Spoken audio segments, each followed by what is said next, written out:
The Book of Job. 1. Prologue. Chapter 1. Job's Piety. In the land of Uz, there was a blameless and upright man named Job, who feared God and avoided evil. 7 sons and 3 daughters were born to him, and he had 7,000 sheep, 3,000 camels, 500 yoke of oxen, 500 she-donkeys, and a very large household, so that he was greater than anyone in the East. His sons used to take turns giving feasts, sending invitations to their 3 sisters to eat and drink with them. And when each feast had run its course, Job would send for them and sanctify them, rising early and offering sacrifices for every one of them. For Job said, "It may be that my children have sinned and cursed God in their hearts." Job did this habitually. The interview between the Lord and the Satan. One day, when the sons of God came to present themselves before the Lord, the Satan also came among them. The Lord said to the Satan, "Where have you been?" Then the Satan answered the Lord and said, "Roaming the earth and patrolling it." The Lord said to the Satan, "Have you noticed my servant Job? There is no one on earth like him, blameless and upright, fearing God and avoiding evil." The Satan answered the Lord and said, "Is it for nothing that Job is God-fearing?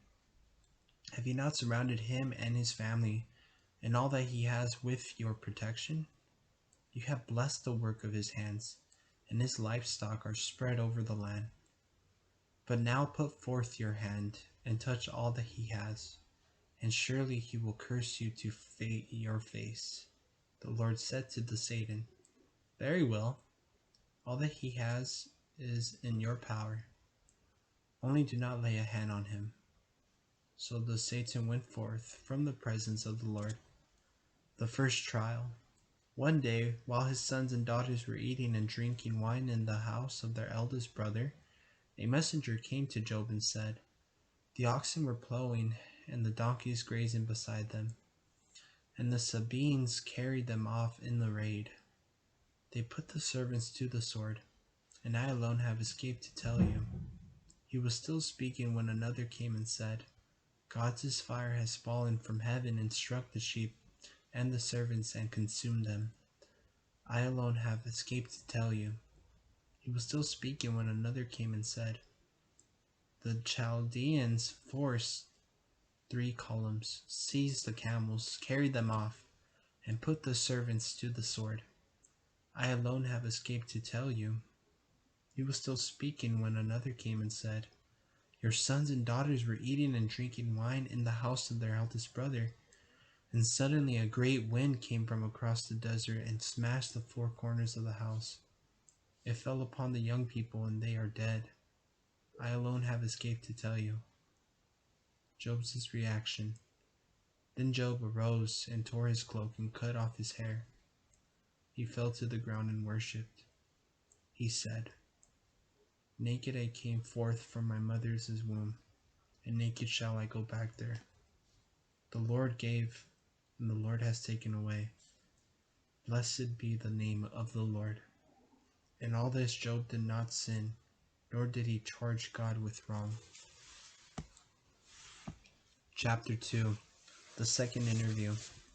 One day, when the sons of God came to present themselves before the Lord, the Satan also came with them. The Lord said to the Satan, "Where have you been?" Then the Satan answered the Lord and said, "Roaming the earth and patrolling it." The Lord said to the Satan, "Have you noticed my servant Job? There is no one on earth like him, blameless and upright, fearing God and avoiding evil. He still holds fast to his innocence, although you incited me against him to ruin him for nothing." The Satan answered the Lord and said, "Skin for skin. All that a man has, he will give for his life. But put forth your hand and touch his bone and his flesh. Then surely he will curse you to your face." And the Lord said to the Satan, He is in your power. Only spare his life. The second trial. So the Satan went forth from the presence of the Lord and struck Job with severe boils from the soles of his feet to the crown of his head. Job's reaction. He took a potsherd to scrape himself as he sat among the ashes. Then his wife said to him, "Are you still holding to your innocence? Curse God and die." But he said to her, "You speak as foolish women do. We accept good things from God. Should we not accept evil?" Through all this, Job did not sin in what he said. Job's three friends. And when three of Job's friends heard of all the misfortune that had come upon him, they set out each one from his own place. Eliphas from Teman, Bildad from Shah, and Zophar from Namath. They met and journeyed together to give him sympathy and comfort. But when, at a distance, they lifted up their eyes and did not recognize him, they began to weep aloud. They tore their cloaks and threw dust into the air over their heads. Then they sat down upon the ground with him 7 days and 7 nights, but none of them spoke a word to him, for they saw how great his suffering was. 2. First cycle of speeches. Chapter 3. Job's complaint. After this, Job opened his mouth and cursed his day. Job spoke out and said, "Perish the day on which I was born, the night when they said, 'The child is a boy.' May that day be darkness. May God above not care for it. May light not shine upon it. May darkness and gloom claim it. Clouds settle upon it. Blackness of day affright it. May obscurity seize that night. May it not be counted among the days of the year, nor enter into the number of the months. May that night be barren. Let no joyful outcry greet it. Let them curse it who curse the sea, those skilled at disturbing Leviathan. May the stars of its twilight be darkened. May it look for daylight, but have none, nor gaze on the eyes of the dawn, because it did not keep shut the doors of the womb, to shield my eyes from trouble. Why did I not die at birth, come forth from the womb and expire? Why did knees receive me, or breasts nurse me? For then I should have lain down and been tranquil. Had I slept, I should then have been at rest, with kings and counselors of the earth who rebuilt what were ruins, or with princes who had gold and filled their houses with silver. Or why was I not buried away like a stillborn child, like babies that have never seen the light? There the wicked cease from troubling. There the weary are at rest. The captives are at ease together, and hear no overseer's voice. Small and great are there. The servant is free from the master. Why is light given to the toilers, life to the bitter in spirit? They wait for death, and it does not come. They search for it more than for hidden treasures. They rejoice in it exultingly, and are glad when they find the grave. A man whose path is hidden from him, one whom God has hemmed in. For to me sighting comes more readily than food, my groans well worth like water. For what I feared overtakes me, what I dreaded comes upon me. I have no peace nor ease, I have no rest, for trouble has come. Chapter 4. Eliphas' first speech. Then Eliphas the Temanite answered and said, "If someone attempts a word with you, would you mind? How can anyone refrain from speaking? Look, You have instructed many, and many firm their feeble hands. Your words have upheld the stumbler. You have strengthened faltering knees. But now that it comes to you, you are impatient. When it touches you, you are dismayed. Is not your piety a source of confidence, and your integrity of life your hope? Reflect now, what innocent person perishes? Where are the upright destroyed? As I see it, those who plow mischief and sow trouble will reap them. By the breath of God they perish, and by the blast of his wrath they are consumed. Though the lion roars, though the king of beasts cried out, yet the teeth of the young lions are broken. The old lion perishes for lack of prey, and the cubs of the lioness are scattered. A word was stealthily brought to me, my ear caught a whisper of it, and my thoughts stirring visions of the night, where deep sleep falls on mortals. Fear came upon me, and shuddering, that terrified me to the bone. Then a spirit passed before me, and the hair of my body stood on end. It paused, but its likeness I could not recognize. A figure was before my eyes. In silence I heard a voice. Can anyone be more in the right than God? Can mortals be more blameless than their Maker? Look, he put no trust in his servants, and even with his messengers he finds fault. How much more with those who dwell in houses of clay, whose foundation is in the dust, who are crushed more easily than a moth. Morning or evening they may be shattered, unnoticed, their perish lasts forever, their perish forever.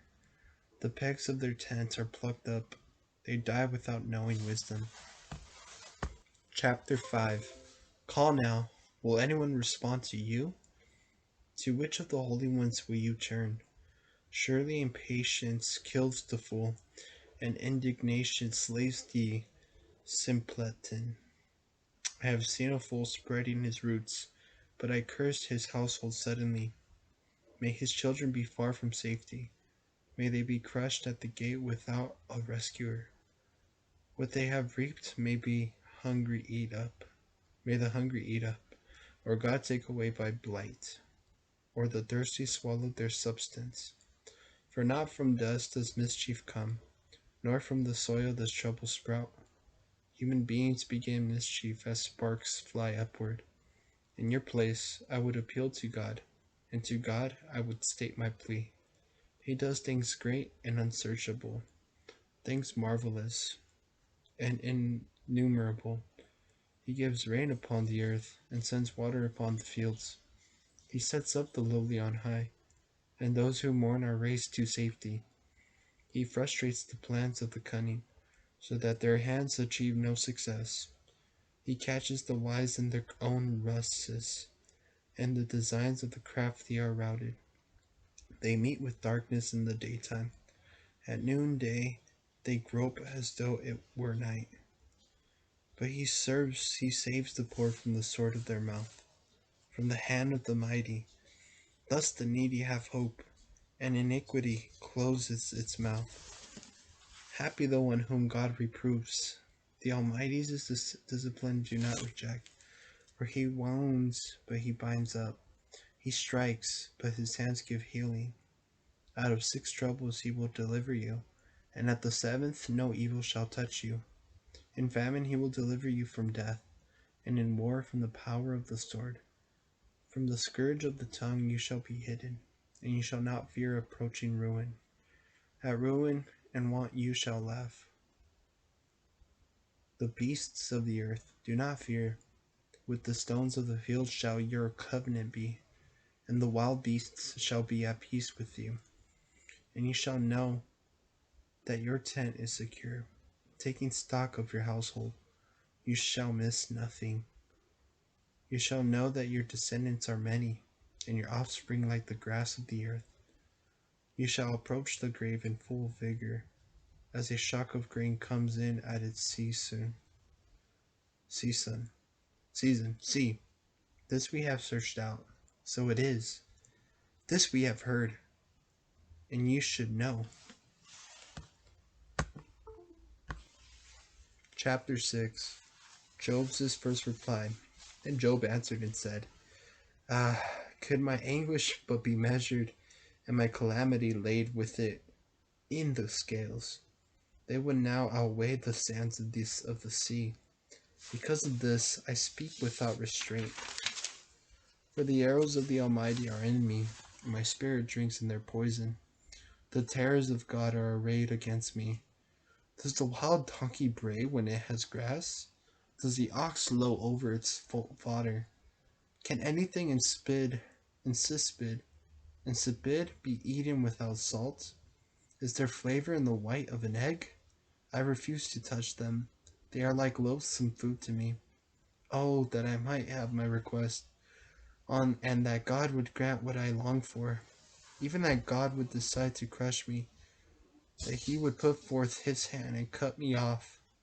Then I should still have consolation, and could exult through unremedied pain, because I have not transgressed the commands of the Holy One. What strength have I that I should endure? And what is my limit that I should be patient? Have I the strength of stones, or is my flesh of bronze? Have I no helper, and has my good sense deserted me? A friend owes kindness to one in despair, though he has forsaken the dear of the Almighty. My companions are independable as a wadi, as watercourses that run dry in the wadis. Though they may be black with ice and with snow heaped upon them, yet once they flow, they cease to be. In the heat, they disappear from their place. Caravans wander from their routes. They go into the wasteland and perish. The caravans of Tema search. The companies of Sheba have ropes. They are disappointed, though they were confident. They come there and are frustrated. It is thus that you have now become for me. You see a terrifying thing and are afraid. Have I said, give me something?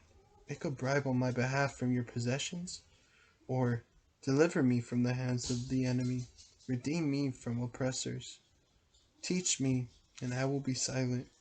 Make me understand how I have erred. How painful honest words can be. Yet how unconvincing is your argument. Do you consider your words as proof, but the sayings of a desperate man as wind? You would even cast lots for the orphan, and would barter over your friend. Come, now, give me your attention. Surely I will not lie to your face. Think it over. Let there be no injustice. Think it over. I am still right. Is there insincerity on my tongue? Cannot my taste discern falsehood? Chapter 7. Is not life on earth a drudgery? Its days like those of a hireling, like a slave who longs for the shade, a hireling who waits for wages. So I have been assigned months of futility, and troubled nights have been counted off all for me. When I lie down, I say, when shall I arise? Then the night drags on. I am filled with restlessness until the dawn. My flesh is clothed with worms and scabs. My skin cracks and festers. My days are swifter than a weave's shuttle. They come to an end without rope. Remember that my life is like the wind. My eye will not see happiness again. The eye that now sees me shall no more behold me. When your eye is on me, I shall be gone. As the cloud dissolves and vanishes, so whoever goes down to Sheol shall not come up, shall not return home again. Their place shall know them no more. My own utterance I will not restrain. I will speak in the anguish of my spirit. I will complain in the bitterness of my soul. Am I the sea or the dragon, that you place a watch over me? When I say, my bed shall comfort me, my couch shall ease my complaint, then you frighten me with dreams and terrify me with visions, so that I should prefer strangulation and death rather than my existence. I waste away. I will not live forever. Let me alone, for my days are but a breath. What are human beings, that you make much of them, or pay them any heed? You observe them every morning, and try them at every moment. How long before you look away from me, and let me alone until I swallow my spit? If I sin, what do I do to you, O watcher of mortals? Why have you made me your target? Why should I be a burden for you? Why do you not pardon my offense, or take away my guilt? For soon I shall lie down in the dust, and should you seek me, I shall be gone. Chapter 8. Bildad's first speech. Bildad the Shuhite answered and said, How long will you utter such things? The words from your mouth are a mighty wind. Does God pervert judgment? Does the Almighty pervert justice? If your children have sinned against him, and he has left them in the grip of their guilt, still, if you yourself have recourse to God and make supplication to the Almighty, should you be blameless and upright? Surely now he will rouse himself for you and restore your rightful home. Though your beginning was small, your future will flourish indeed. Inquire of the former generations. Pay attention to the experience of their ancestors. As we are but of yesterday and have no knowledge, because our days on earth are but a shadow, will they not teach you and tell you, and utter their words of understanding? Can the papyrus grow up without mire? Can the reed grass flourish without water? While it is yet green and uncut, it withers quicker than any grass. So is the end of anyone who forgets God, and so shall the hope of the godless perish. His confidence is but a gossamer thread. His trust is the spider's his house. You shall lean upon his house, but it shall not stand. You shall cling to it, but it shall not endure. He thrives in full sun, and over his garden his shoots go forth. About a heap of stones his roots are entwined. Among the rocks he takes hold. Yet if one tears him from his place, it will disown him. I have not seen you. There he lies rotting beside the road, and out of the soil another sprouts. Behold, God will not cast away the upright, neither will he take the hand of the wicked. Once more will he fill your mouth with laughter, and your lips with rejoicing. Those who hate you shall be clothed with shame, and the tent of the wicked shall be no more. Chapter 9. Job's second reply. Then Job answered and said, I know well that it is so, but how can anyone be in the right before God? Should one wish to contend with him? He could not answer him once in 1,000 times. God is wise in heart and mighty in strength. Who has withstood him and remained whole? He removes the mountains before they know it. He overturns them in his anger. He shakes the earth out of its place, and the pillars beneath it tremble. He commands the sun, and it does not rise. He seals up the stars. He alone stretches out the heavens, and threads upon the back of the sea. He made the Bear and Orion, the Pleiades and the constellations of the south. He does things great and unsearchable, things marvelous and innumerable. Should he come near me, I do not see him. Should he pass by, I am not aware of him. Should he seize me forcibly, who can resist? Who can say to him, What are you doing? He is God, and he does not relent. The helpers of Rahab bow beneath him. How then could I give him any answer, or choose out arguments against him?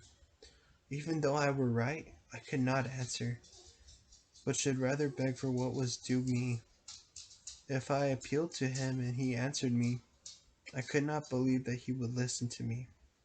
With a storm he might overwhelm me and multiply my wounds for nothing. He would not allow me to draw breath, but might fill me with bitter griefs. If it be a question of strength, he is mighty, or of judgment, who will call him to account? Though I were right, my own mouth might condemn me. Were I innocent, it might put me in the wrong. I am innocent, but I cannot know it. I despise my life. It is all one. Therefore I say, both the innocent and the wicked he destroys. When the scourge slays suddenly, he scoffs at the despair of the innocent. The earth is given into the hands of the wicked. He covers the faces of its judges. If it is not me, who then is it? My days are swifter than a runner. They flee away. They see no happiness. They shoot by like skips of reed, like an eagle swooping upon its prey. If I say, I will forget my complaining, I will lay aside my sadness and be of good cheer, then I am in dread of all my pains. I know that you will not hold me innocent. It is I who will be accounted guilty. Why then should I strive in vain? If I should wash myself with soap and cleanse my hands with lye, yet you would plunge me in the ditch, so that my garments would abhor me. For he is not a man like myself, that I should answer him, that we should come together in judgment. Would that there were an arbiter between us, who could lay his hand upon us both, and withdraw his rod from me, so that his terrors did not frighten me, that I might speak without being afraid of him. Since this is not the case with me, I loathe my, I loathe my life. Chapter 10. I will give myself up to complaint. I will speak from the bitterness of my soul. I will say to God, do not put me in the wrong. Let me know why you oppose me. Is it a pleasure for you to oppress, to spurn the work of your hands, and shine on the plan of the wicked? Have you eyes of flesh? Do you see as mortals see? Are your days like the days of a mortal? And are your years like a human lifetime? That you seek for guilt in me, and search after my sins, even though you know that I am not wicked, and that none can deliver me out of your hand. Your hands have formed me and fashioned me. Will you then turn and destroy me? Oh, remember that you fashioned me from clay. Will you then bring me down to dust again? Did you not pour me out like milk, and thicken me like cheese? With skin and flesh you clothed me, with bones and sinews knit me together. Life and love you granted me, and your providence has persevered my spirit. Yet these things you have hidden in your heart. I know they are your purpose. If I should sin, you would keep a watch on me, and from my guilt you would not absolve me. If I should be wicked, alas for me! Even if righteous, I dare not hold up my head.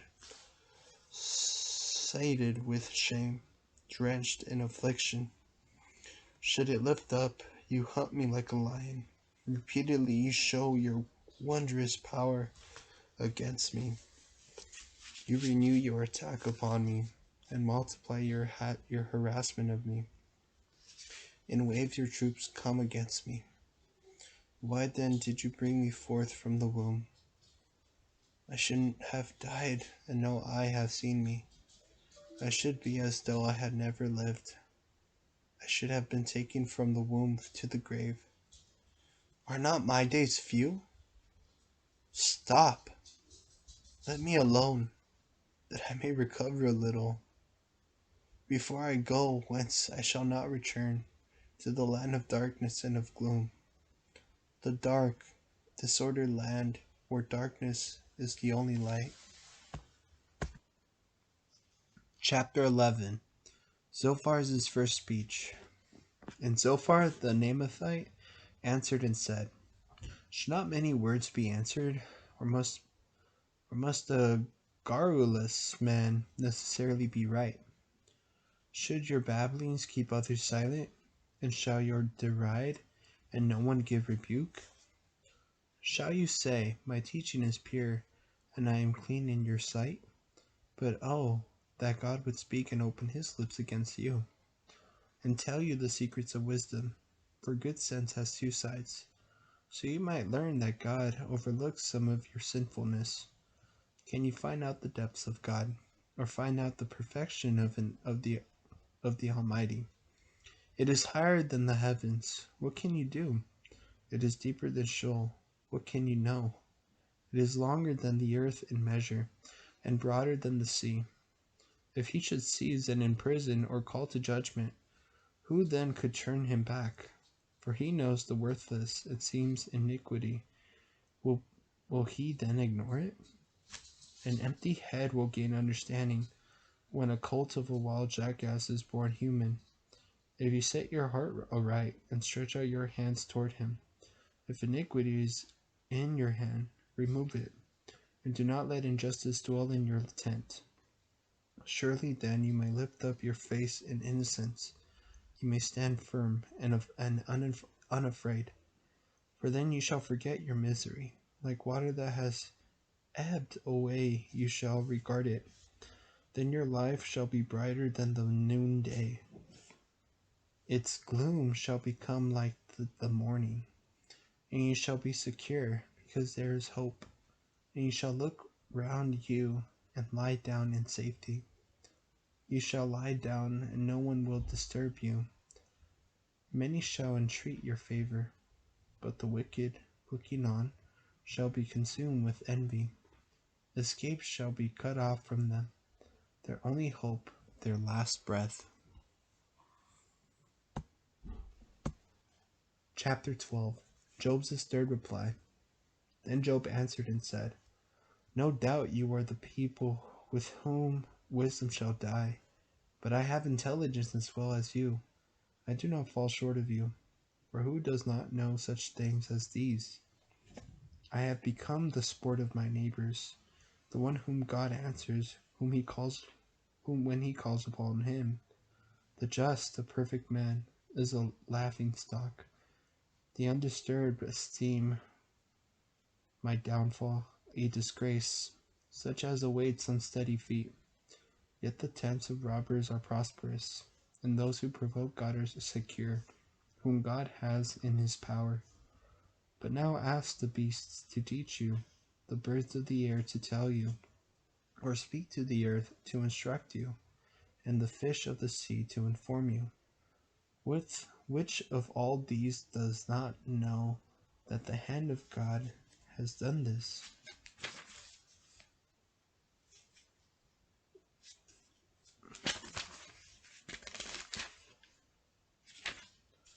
In his hand is the soul of every living thing, and the life breath of all mortal fish. Does not the ear judge words as the mouth tastes food? So with old age is wisdom, and with length of days understanding. With him are wisdom and might, his are counsel and understanding. If he knocks a thing down, there is no rebuilding. If he imprisons, there is no release. He holds back the waters, and there is drought. He sends them forth, and they overwhelm the land.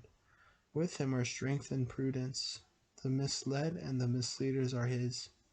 He sends counselors away barefoot, makes fools of judges. He loosens the belt of kings, ties a waistcloth on their loins. He sends priests away barefoot, leads the powerful astray. He silences the trusted adviser, takes discretion from the elders. He pours shame on nobles, the waistband of the strong he loosens. He uncovers deep things from the darkness, brings the gloom into the light. He makes nations great and destroys them, spreads peoples abroad and abandons them. He takes understanding from the leaders of the land, makes them wander in a pathless desert. They grope in the darkness without light. He makes them wander like drunkards.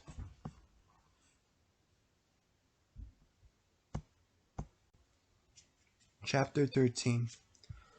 All this my eye has seen, my ear has heard and perceived it. What you know, I also know. I do not fall short of you, but I would speak with the Almighty.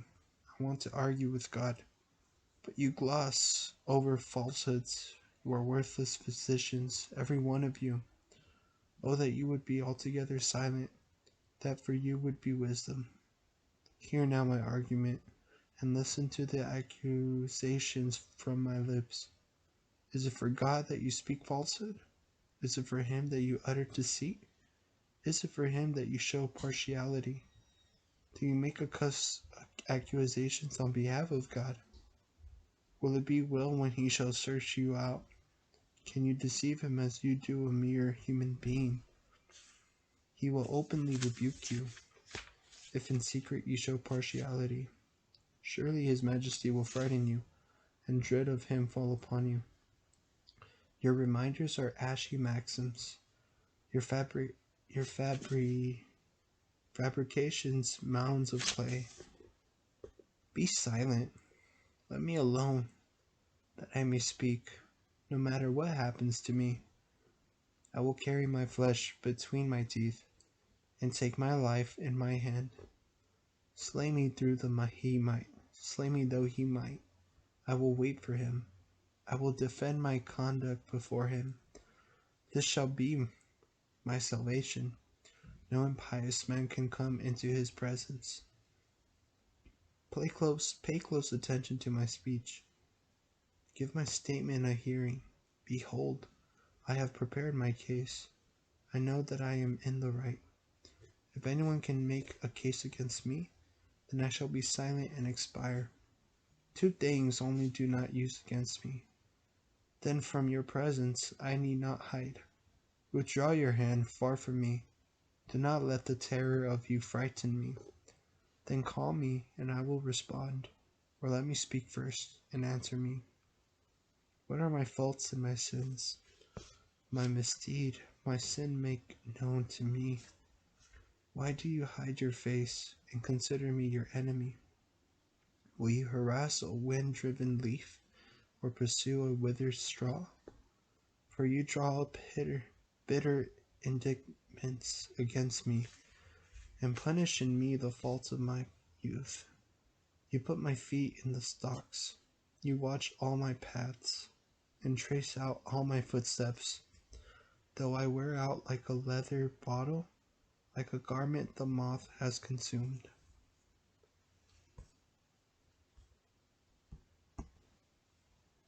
Chapter 14. Man born of woman is short-lived and full of trouble.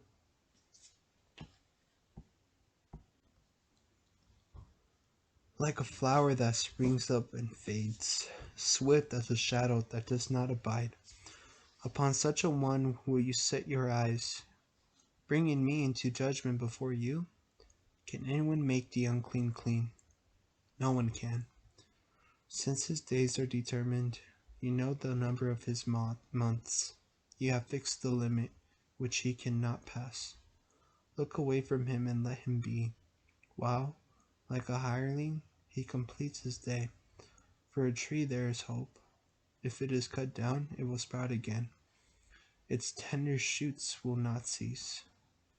Even though its root grow old in the earth, and its stump die in the dust, yet at the first whiff of water it sprouts, and puts forth branches like a young plant. But when a man dies, all vigor leaves him. When a mortal expires, where then is he? As when the waters of a lake fall, or a stream shrivels and dries up, so mortals lie down, never to rise. Until the heavens are no more, they shall not awake, nor be roused out of their sleep. Oh, that you would hide me in Sheol, shelter me till your wrath is past. Fix a time to remember me. If a man were to die and live again, All the days of my drudgery I would wait for my relief to come. You would call, and I would answer you. You would long for the work of your hands. Surely then you would count my steps, and not keep watch for sin in me. My misdeeds would be sealed up in a pouch, and you would cover over my guilt. Mountains fall and crumble, rocks move from their place, and water wears away stone, and floods wash away the soil of the land. So you destroy the hope of mortals. You prevail once for all against them, and they pass on. You dismiss them with changed appearance. If their children are honored, they are not aware of it, or if disgraced, they do not know about them. Only for themselves their pain, only for themselves their mourning.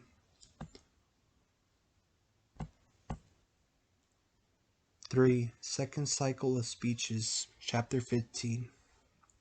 Second Speech of Eliphas. Then Eliphas the Temanite answered and said, Does a wise man answer with windy opinions, or puff himself up with the east wind? Does he argue in speech that does not avail, and in words that are to no profit?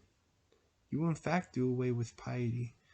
You lessen devotion toward God, because your wickedness instructs your mouth, and you choose to speak like the crafty. Your own mouth condemns you, not I. Your own lips refute you. Were you the first to be born? Were you brought forth before the hills? Do you listen in on God's counsel and restrict wisdom to yourself? What do you know that we do not know, or understand that we do not? There are gray-haired old men among us, more advanced in years than your father.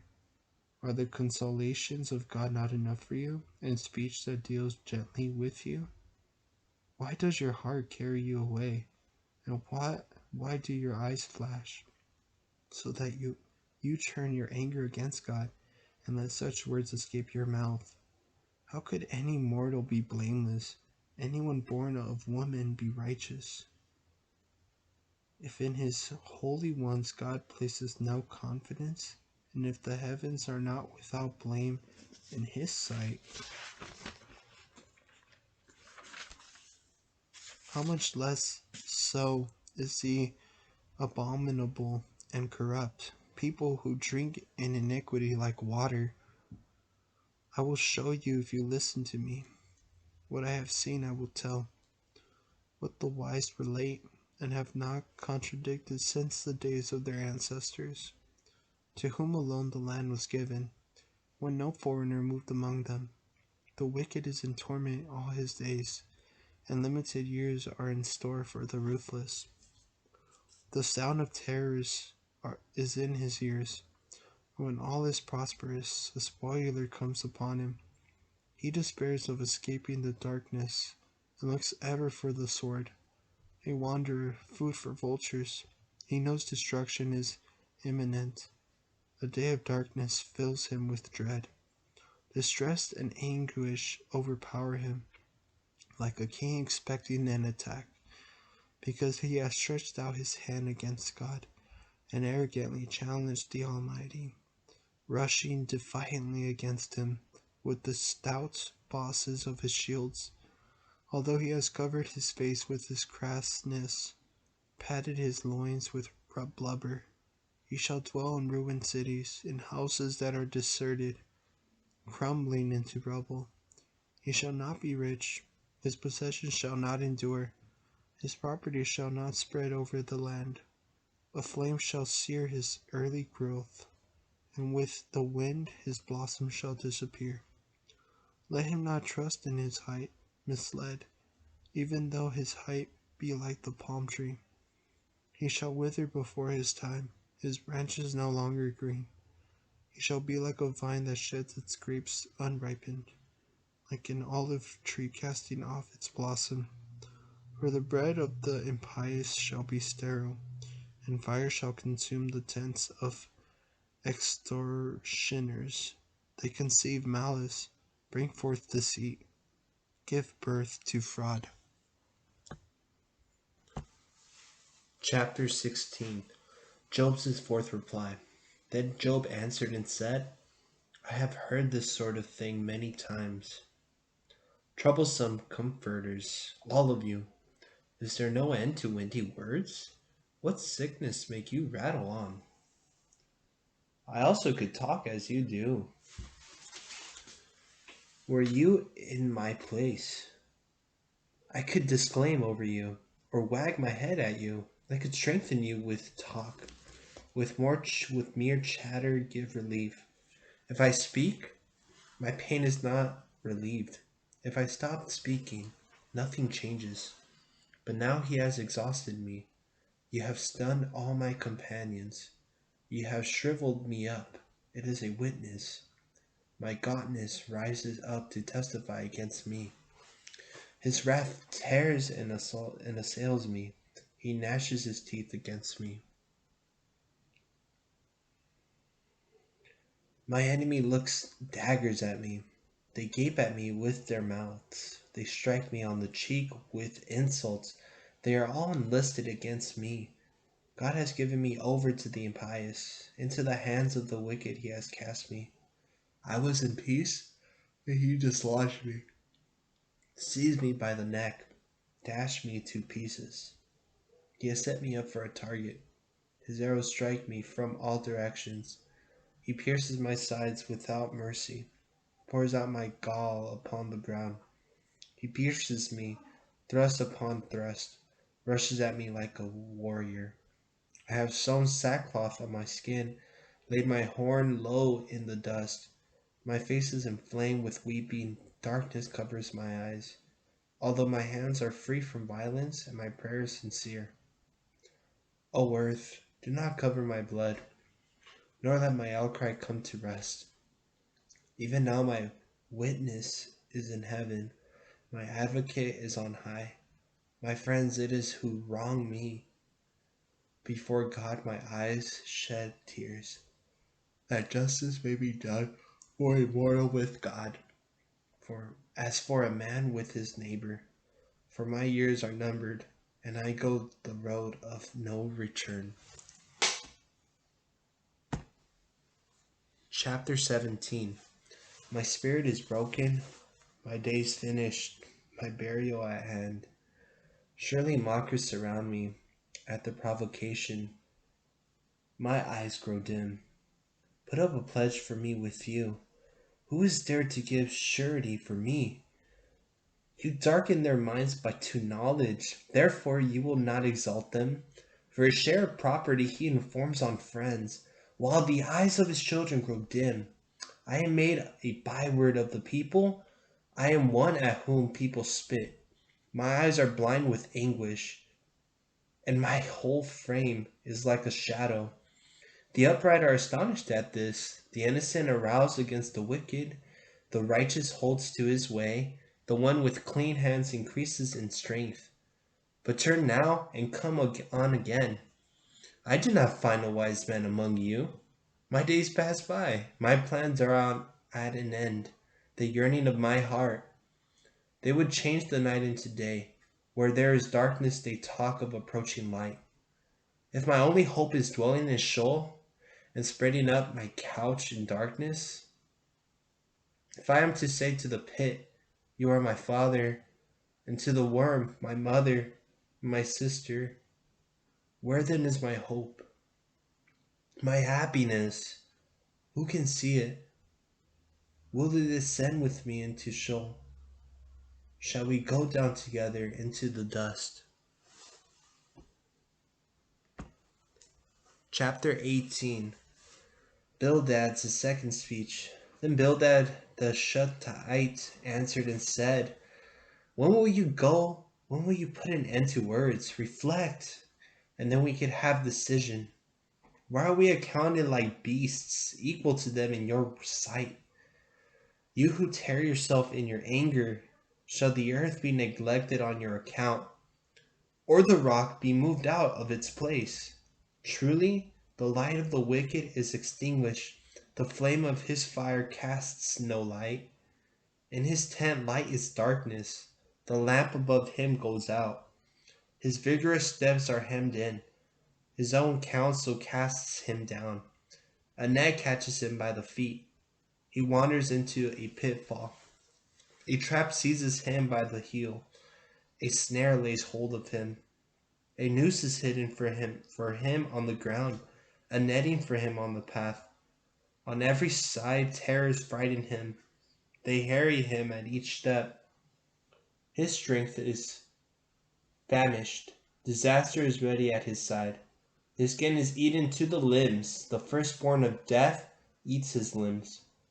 He is plucked from the security of his tent and marched off to the king of terrors. Fire lodges in his tent. Over his abode brimstone is scattered. Below, his roots dry up, and above, his branches wither. His memory perishes from the earth, and he has no name in the countryside.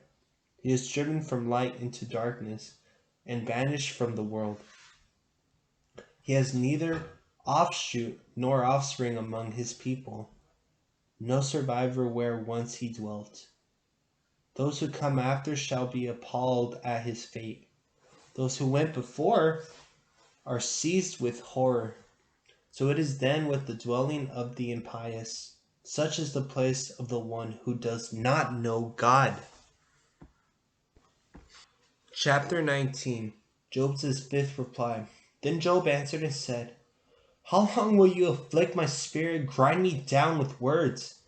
These 10 times you have humiliated with me, have assailed me without shame. Even if it were true that I am at fault, my faults would remain with me. If truly you exalt yourselves at my expense and use my shame as an argument against me, know then that it is God who has dealt unfairly with me and compassed me round with his net. If I cry out violence, I am not answered. I shout for help, but there is no justice. He has barred my way and I cannot pass, veiled my path in darkness. He has stripped me of my glory, taken the diadem from my brow. He breaks me down on every side, and I am gone. He has uprooted my hope like a tree. He has kindled his wrath against me. He counts me one of his enemies. His troops advance as one. They build up their road to attack me and camp around my tent. My family has withdrawn from me. My friends are wholly estranged. My relatives and companions neglect me. My guests have forgotten me. Even my maidservants consider me as a stranger. I am a foreigner in their sight. I call my servant, but he gives no answer, though I plead aloud with him. My breath is abhorrent to my wife. I am loathsome to my very children. Even young children despise me. When I appear, they speak against me. All my intimate friends hold me in horror. Those whom I love have turned against me. My bones cling to my skin, and I have escaped by the skin of my teeth. Pity me, you my friends, for the hand of God has struck me. Why do you pursue me like God and prey insatiably upon me? Oh, would that my words were written down. Would that they were inscribed in a record. That with an iron chisel and with lead they were cut in the rock forever. As for me, I know that my vindicator lives, and that he will at last stand forth upon the dust. This will happen when my skin has been stripped off, and from my flesh I will see God. I will see for myself, my own eyes, not another's, will behold him. My inmost being is consumed with longing. But you who say, How shall we persecute him, seeing that the root of the matter is found in him? Be afraid of the sword for yourselves, for your anger is a crime deserving the sword, that you may know that there is a judgment. Chapter 20. Zophar's second speech. Then Zophar the Naamathite answered and said, So now my thoughts provide an answer for me, because of the feelings within me. A rebuke that puts me to shame I hear, and from my understanding a spirit gives me a reply. Do you not know this?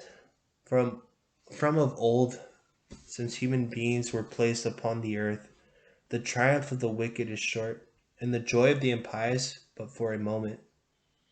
Though his pride mount up to the heavens, and his head reach to the clouds, yet he perishes forever like the dung he uses for fuel, and onlookers say, "Where is he?" Like a dream he takes flight and cannot be found. He fades away like a vision of the night. The eye which saw him does so no more, nor shall his dwelling again behold him. His sons will restore to the poor, and his hands will yield up his riches. Though his bones are full of youthful vigor, it shall lie with him in the dust. Though wickedness is sweet in his mouth, and he hides it under his tongue, though he retains it, it will not let it go, but keeps it still within his mouth. Yet in his stomach the food shall churn. It shall be venom of asps inside him. The riches he swallowed he shall vomit up. God shall make his belly to scourge them. The poison of asps he shall drink in. The vipers his fangs shall slay him. He shall see no streams of oil, no torrents of honey or milk. He shall give back his gains never used, like his profit from trade never enjoyed, because he has oppressed and neglected the poor, and stolen a house he did not build. Or he has known no quiet in his greed, in his treasure he cannot save himself. None of his survivors will consume it. Therefore his prosperity shall not endure. When he has more than enough, distress shall be his. Every sort of trouble shall come upon him. When he has filled his belly, God shall send against him the fury of his wrath, and rain down his missiles upon him. Should he escape an iron weapon, a bronze bow shall pierce him through. The dart shall come out of his back, a shining point out of his gallbladder. Terrors fall upon him. Complete darkness is in store for his treasured ones. A fire unfanned shall consume him. Any survivor in his tent shall be destroyed. The heavens shall reveal his guilt, and the earth rise up against him. The flood shall sweep away his house, torrents in the day of God's anger. This is the portion of the wicked, the heritage appointed him by God. Chapter 21. Job's sixth reply. Then Job answered and said, "At least listen to my words, and let that be the consolation you offer. Bear with me while I speak. And after I have spoken, you can mock. Is my complaint toward any human being? Why should I not be impatient? Look at me and he appalled. Put your hands over your mouths. When I think of it, I am dismayed, and shuddering seizes my flesh. Why do the wicked keep on living? Grow old, become mighty in power. Their progeny is secure in their sight. Their offspring are before their eyes. Their homes are safe without fear, and the rod of God is not upon them. Their bulls breed without fail. Their cows calve and do not miscarry. They let their young run free like sheep. Their children skip about. They sing along with drum and lyre, and make merry to the sound of the pipe. They live out their days in prosperity and tranquilly go down to Sheol. Yet they say to God, "Depart from us, for we have no desire to know your ways." What is the Almighty that we should serve him? And what do we gain by praying to him? Their happiness is not in their own hands. The designs of the wicked are far from me. How often is the lamp of the wicked put out? How often does destruction come upon them, the portion God allots in his anger? Let them be like straw before the wind, like chaff the storm carries away. God is storing up the man's misery for his children. Let him requite the man himself, so that he knows it. Let his own eyes behold his calamity, and the wrath of the Almighty let him drink. For what interest has he and his family after him, when the number of his months is finished? Can anyone teach God knowledge, seeing that he judges those on high? One dies in his full vigor, wholly at ease and content. His figure is full and nourished, his bones are moist with marrow. Another dies with a bitter spirit, never having tasted happiness. Alike they lie down in the dust, and worms cover them both.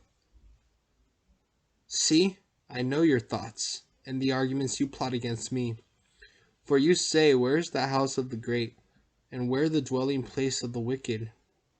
Have you not asked the wayfarers, and do you not acknowledge the witness they gave? On the day of calamity, the evil man is spared. On the day that wrath is released, who will charge him to his face about his conduct? And for what he has done, who will repay him? He is carried to the grave, and at his tomb they keep watch. Sweet to him are the clods of the valley. All humankind will follow after him, and countless others before him. How empty the consolation you offer me! Your arguments remained a fraud.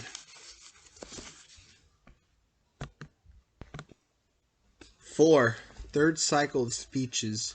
Chapter 22. Eliphas's third speech. Then Eliphas the Temanite answered and said, Can a man be profitable to God? Can a wise man be profitable to him? Does it please the Almighty that you are just?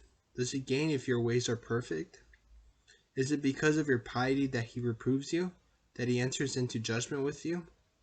Is not your wickedness great, your iniquity endless? You keep your relatives' goods and pledge unjustly.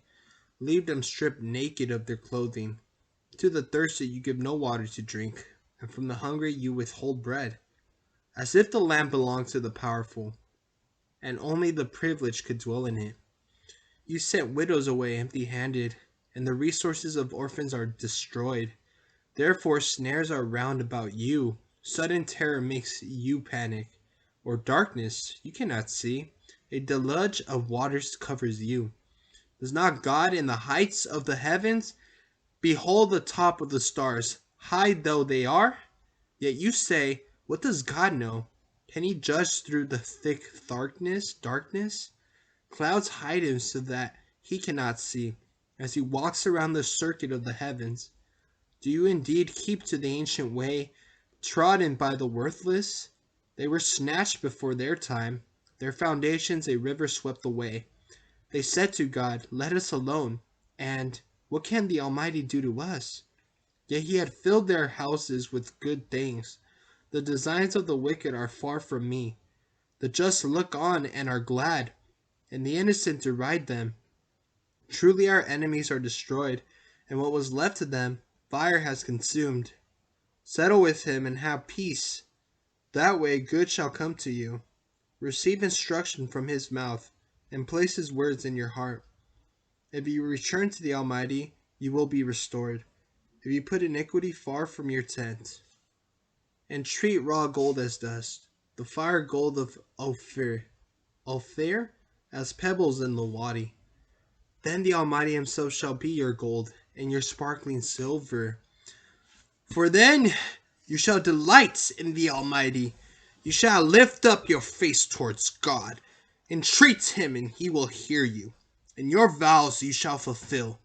What you decide shall succeed for you, and upon your ways light shall shine. For when they are brought low, you will say it is pride. But downcast eyes he saves. He will deliver whoever is innocent. You shall be delivered if your hands are clean. Chapter 23. Job's seventh reply. Then Job answered and said, Today especially my complaint is bitter. His hand is heavy upon me in my groanings. Would that I knew how to find him, that I might come to his dwelling? I would set out my case before him, fill my mouth with arguments. I would learn the words he would answer me, understand what he would say to me. Would he contend against me with his great power? No, he himself would heed me. There an upright man must argue with him, and I would once and for all be delivered from my judge. But if I go east, he is not there, or west, I cannot perceive him. The north enfolds him, and I cannot catch sight of him. The south hides him, and I cannot see him, yet he knows my way.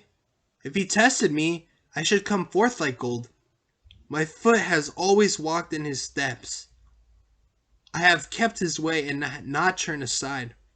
For the commands of his lips I have not departed. The words of his mouth I have treasured in my heart. But once he decides, who can contradict him? What he desires, that he does. For he will carry out what is appointed for me, and many such things he has in store. Therefore I am terrified before him. When I take thought, I dread him. For it is God who has made my heart faint, the Almighty who has terrified me. Yes, would that I had vanished in darkness, hidden by the thick gloom before me. Chapter 24. Why are times not set by the Almighty? And why do his friends not see his days? People remove landmarks. They steal herds and pasture them. The donkeys of orphans they drive away. They take the widow's ox for a pledge. They force the needy off the road. All the poor of the land are driven into hiding. Like wild donkeys in the wilderness, they go forth to their task of seeking prey. The steppe provides food for their young. They harvest fodder in the field and glean in the vineyard of the wicked. They pass the night naked, without clothing. They have no covering against the cold. They are drenched with rain from the mountains, and for want of shelter they cling to the rock. Orphans are snatched from the breast. Infants of the needy are taken in place. They go about naked, without clothing, and famished. They carry the sheaves. Between the rows they press out the oil. They thread the wine presses, yet are thirsty. In the city the dying groan, and the souls of the wounded cry out. Yet God does not treat it as a disgrace. They are rebels against the light. They do not recognize its ways. They do not stay in its paths. When there is no light, the murderer rises to kill the poor and needy. In the night he acts like a thief. The eye of the adulterer watches for the twilight. He says, "No eye will see me." He puts a mask over his face. In the dark he breaks into houses. By day they shut themselves in. They do not know the light. Indeed, for all of them morning is deep darkness. Then they recognize the terror of deep darkness. He is swift on the surface of the water.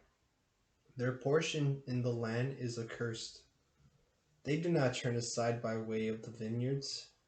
Drought and heat snatch away the snow waters. Sheol, those who have sinned. May the womb forget him. May the worm find him sweet.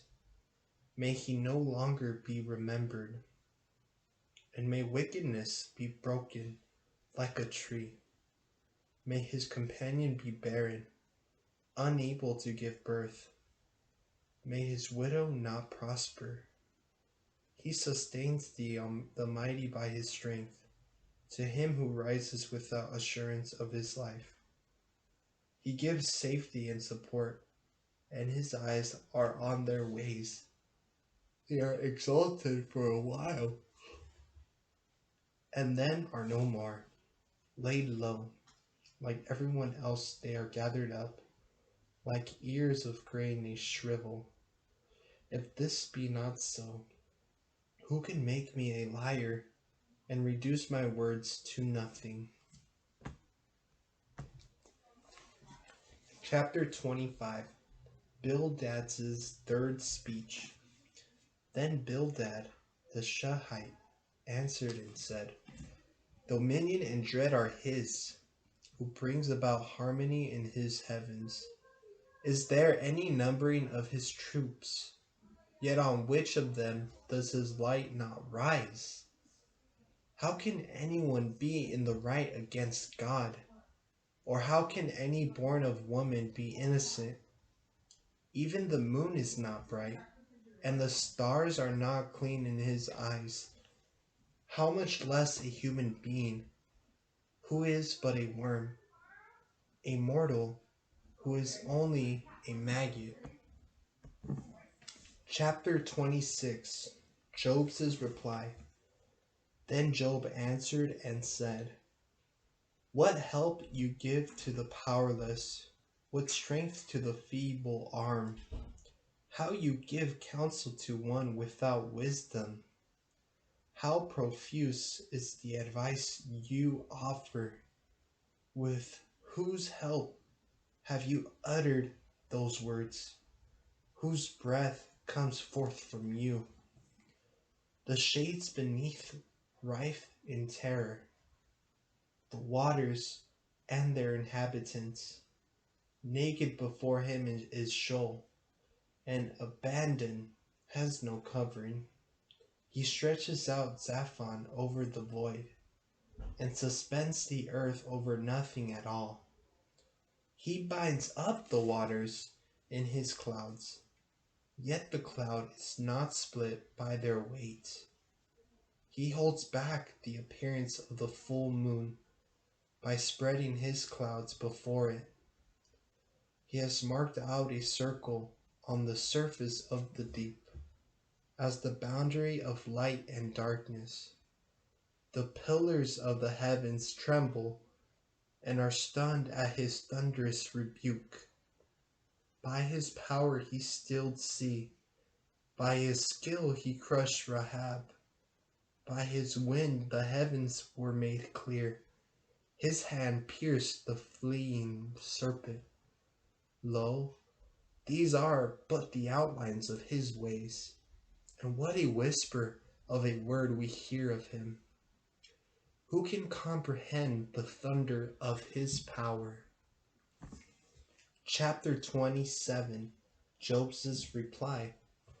Job took up his theme again and said, As God lives, who takes away my right, the Almighty, who has made my life bitter, so long as I still have life and breath in me, the breath of God in my nostrils, my lips shall not speak falsehood, nor my tongue utter deceit. Far be it from me to account you right. Till I die, I will not renounce my innocence. My justice I maintain, and I will not relinquish it. My heart does not reproach me for any of my days.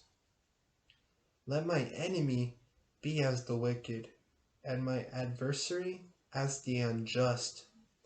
For what hope has the impious when he is cut off, when God requires his life? Will God then listen to his cry when distress comes upon him?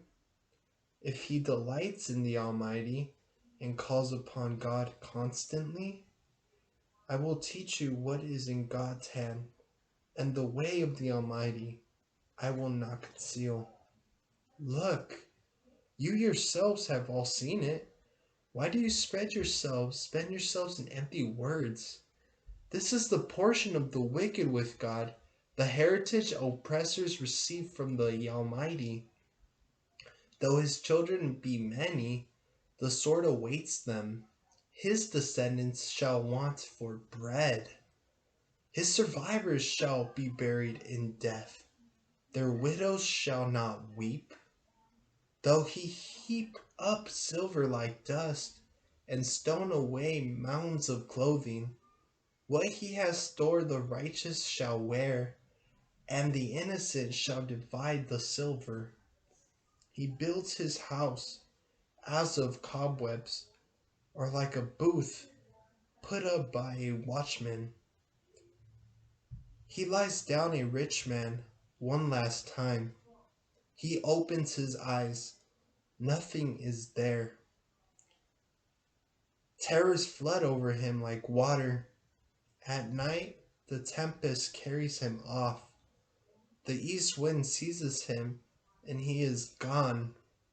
It sweeps him from his place. It hurls itself at him without pity, as he tries to flee from its power.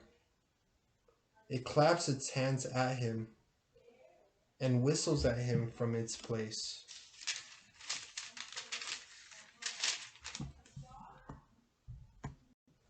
Five. The poem on wisdom, chapter 28. Where is wisdom to be found? There is indeed a mine for silver, and a place for refining gold. Iron is taken from the earth, and copper smelted out of stone. He sets a boundary for the darkness. The farthest confines he explores. He breaks open a shaft far from habitation, unknown to human feet. Suspended, far from people, they sway. The earth, though out of it comes forth bread, is in fiery upheaval underneath. Its stones are the source of lapis lazuli, and there is gold in its dust. The path no bird of prey knows, nor has the hawk's eye seen it. The proud beasts have not trodden it, nor has the lion gone that way. He sets his hand to the flinty rock, and overturns the mountains at their root. He splits channels in the rocks. His eyes behold all that is precious. He damps up the sources of the streams, and brings hidden things to light. As for wisdom, where can she be found? Where is the place of understanding? Mortals do not know her path, nor is she to be found in the land of the living. The deep says, she is not in me, and the sea says, she is not with me. Solid gold cannot pursue her, nor can her price be paid with silver. She cannot be bought with gold of Ophir, with precious onyx or lapis lazuli. Gold or crystal cannot equal her, nor can golden vessels be exchanged for her. Neither coral nor crystal should be thought of. The value of wisdom surpasses pearls. Ethiopian topaz does not equal her, nor can she be weighed out for pure gold. As for wisdom, where does she come from? Where is the place of understanding? She is hidden from the eyes of every living thing. Even from the birds of the air she is concealed. Abdon and Death say, only by rumor have we heard of her. But God understands the way to her. It is he who knows her place. For he beholds the ends of the earth, and sees all that is under the heavens. When he weighed out the wind, and measured out the waters, when he made a rule for the rain, and a path for the thunderbolts, then he saw wisdom and appraised her, established her, and searched her out. And to mortals he said, see, the fear of the Lord is wisdom, and avoiding evil is understanding. 6. Job's final summary of his cause. Chapter 29. Job took up his theme again and said, oh, that I were as in the months past, as in the days when God watched over me, while he kept his lamp shining above my head, and by his light I walked through darkness. As I was in my flourishing days, when God sheltered my tent, when the Almighty was still with me, and my children were round about me, when my footsteps were bathed in cream, and the rock flowed with streams of oil. Whenever I went out to the gate of the city and took my seat in the square, the young men saw me and withdrew, and the elders rose up and stood. Officials refrained from speaking and covered their mouths with their hands. The voice of the princes were silenced, and their tongues stuck to the roofs on their mouths. The ear that heard blessed me. The eye that saw acclaimed me. For I rescued the poor who cried out for help, the orphans and the unassisted. The blessings of those in extremity came upon me, and the heart of the widow I made joyful. I wore my righteousness like a garment. Justice was my robe and my turban. I was eyes to the blind, and feet to the lame was I. I was a father to the poor. The complaints of the stranger I pursued, and I broke the jaws of the wicked man. From his teeth I forced the prey. I said, in my own nest I shall grow old. I shall multiply years like the phoenix. My root is spread out to the waters. The dew rests by night on my branches. My glory is fresh within me, and my bow is renewed in my hand. For they listened and waited. They were silent for my counsel. Once I spoke, they said no more, but received my pronouncement drop by drop. They waited for me as for the rain. They drank in my words like the spring rains. When I smiled on them, they could not believe it. They would not let the light of my face be dimmed. I decided their course and sat at their head. I lived like a king among the troops, like one who comforts mourners. Chapter 30.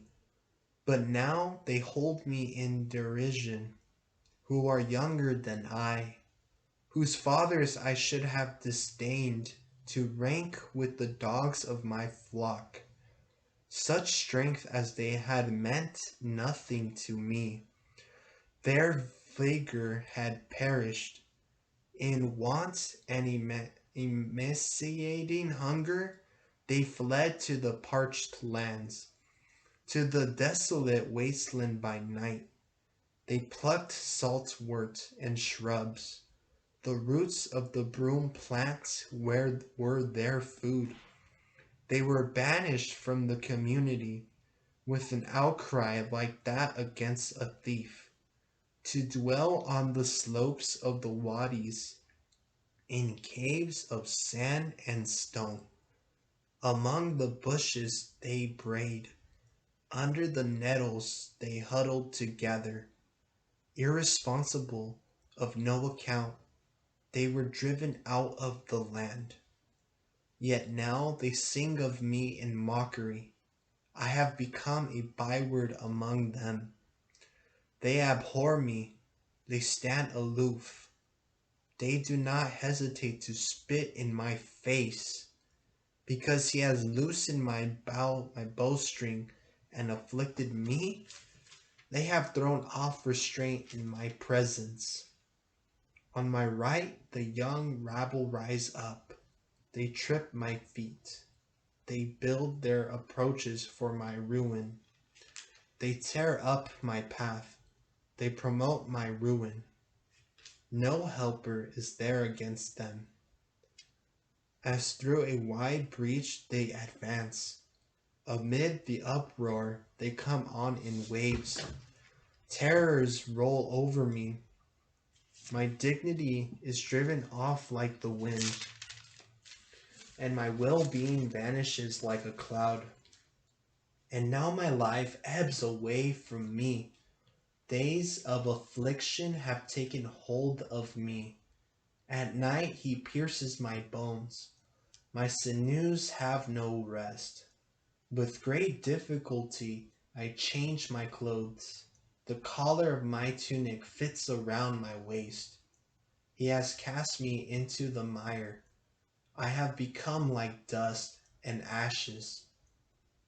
I cry to you, but you do not answer me.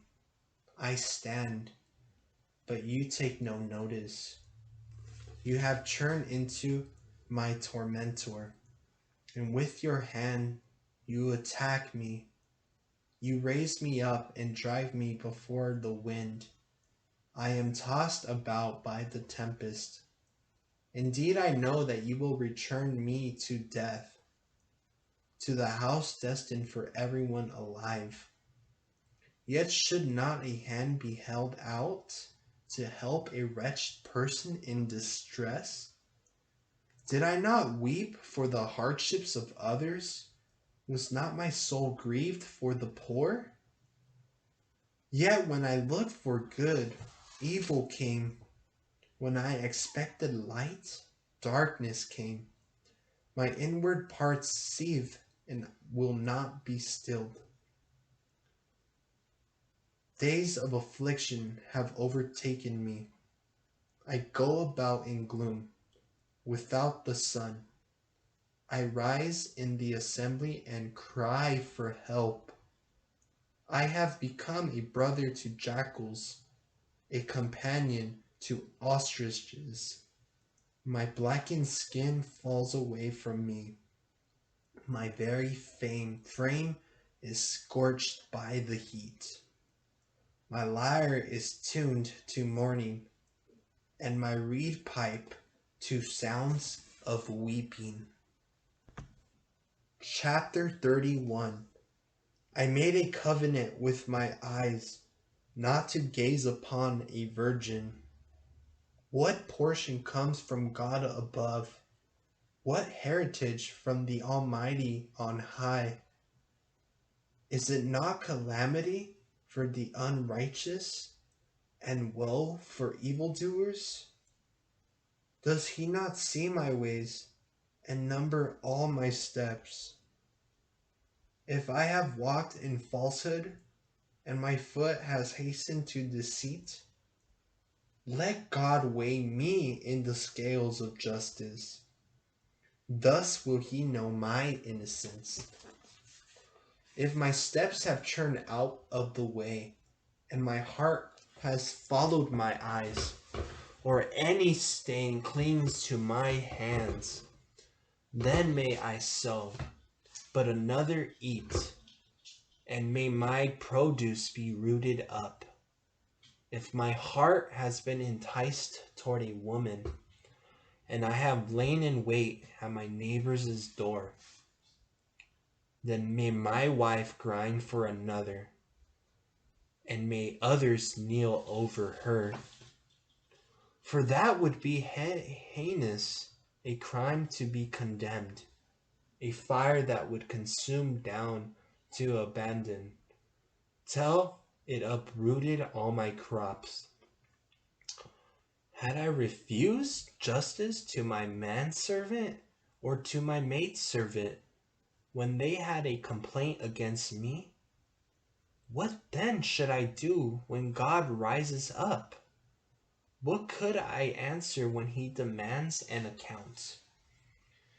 Did not he who made me in the belly mistake him?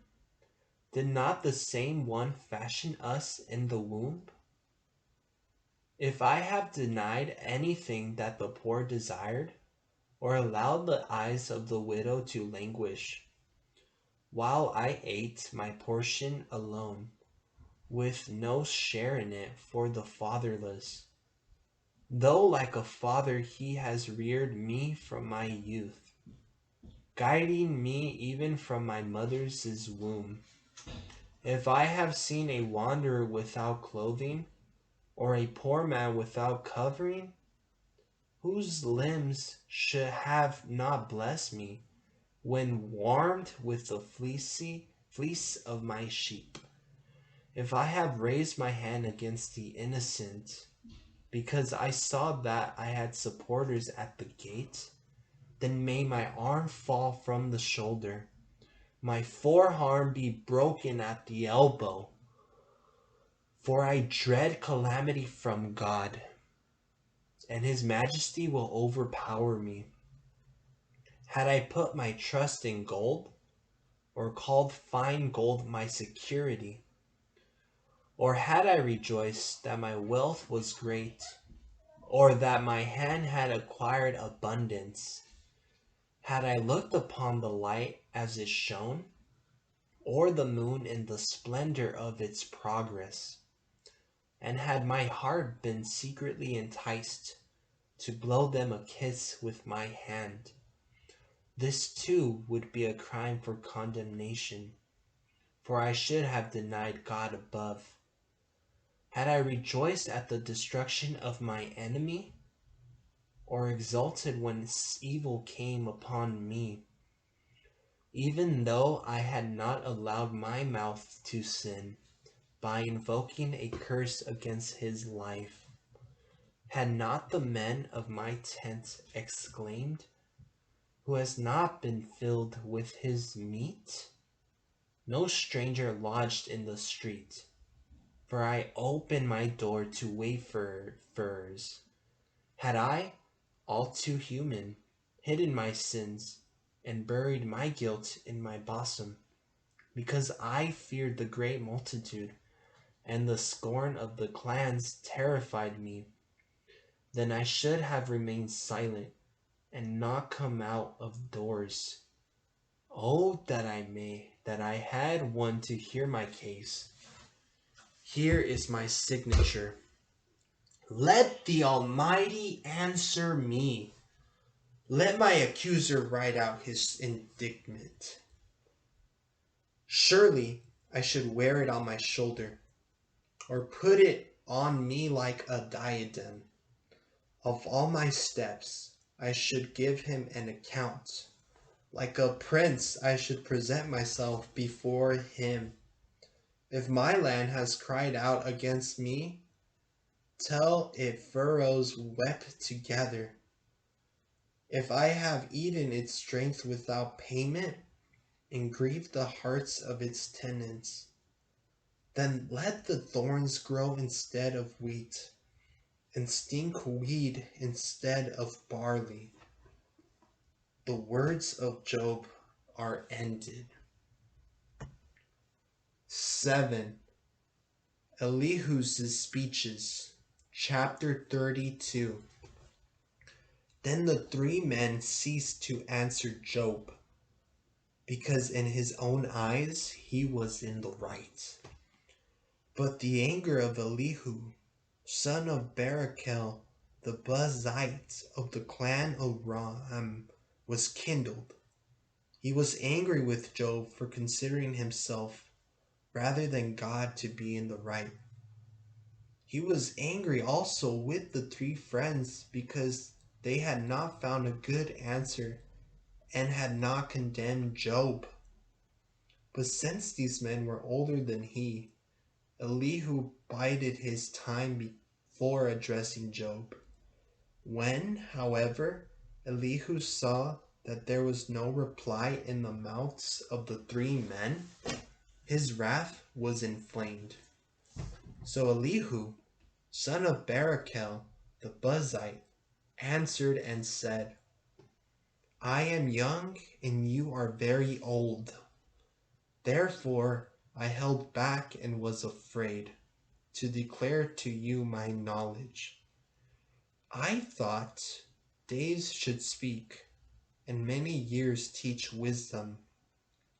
But there is a spirit in human beings, the breath of the Almighty that gives them understanding.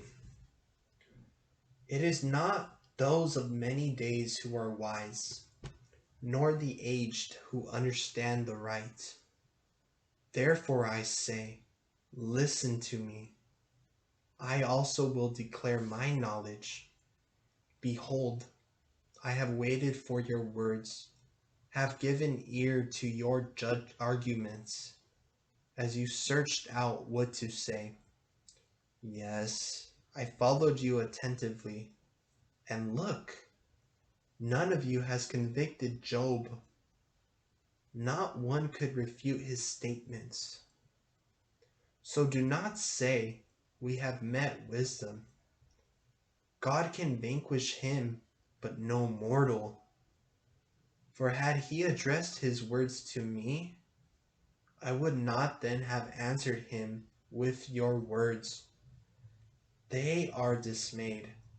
They make no more reply. Words failed them.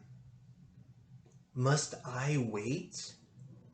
Now that they speak no more and have ceased to make reply, I too will speak my part. I also will declare my knowledge. For I am full of words. The spirit within me compels me. My belly is like an open wine, like wineskins ready to burst. Let me speak and obtain relief. Let me open my lips and reply. I would not be partial to anyone, nor give flattering titles to any, for I know nothing of flattery. If I did, my Maker would soon take me away. Chapter 33. Therefore, O Job, hear my discourse. Listen to all my words. Behold, now I open my mouth. My tongue and voice form words. I will state directly what is in my mind. My lips shall speak knowledge clearly. For the Spirit of God made me. The breath of the Almighty keeps me alive. If you are able, refute me. Draw up your arguments and take your stand. Look, I am like you before God. I too was pinched from clay. Therefore fear of me should not dismay you, nor should I weigh heavily upon you. But you have said in my hearing, as I listen to the sound of your words, I am clean without transgression. I am innocent. There is no guilt in me.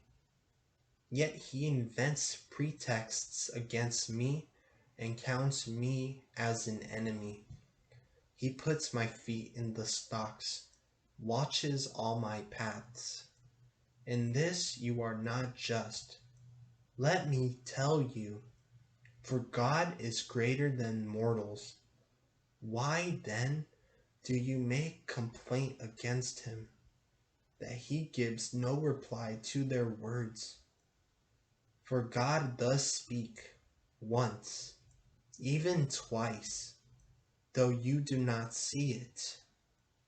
In a dream, in a vision of the night, when deep sleep falls upon mortals as they slumber in their beds.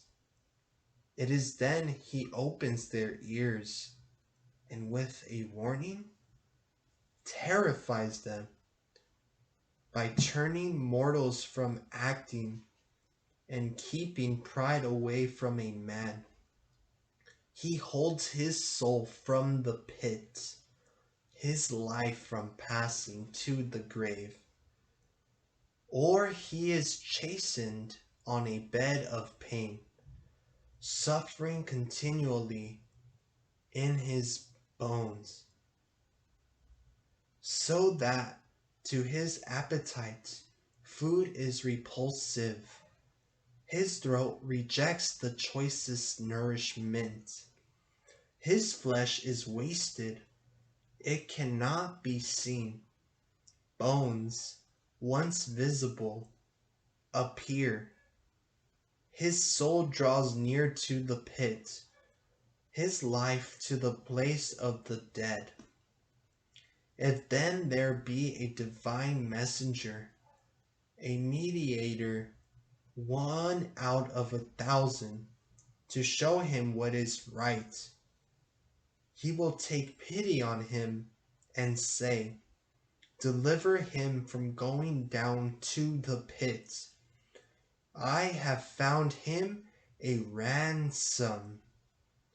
Then his flesh shall become soft as a boy's.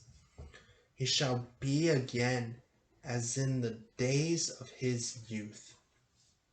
He shall pray, and God will favor him. He shall see God's face with rejoicing, for he restores a person's righteousness. He shall sing before all and say, I sinned and did wrong, yet I was not punished accordingly. He delivered me from passing to the pit, and my life sees light.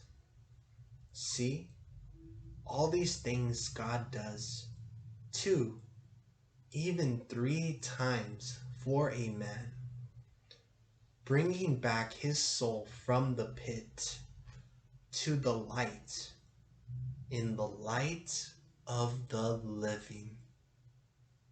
Be attentive, Job, listen to me.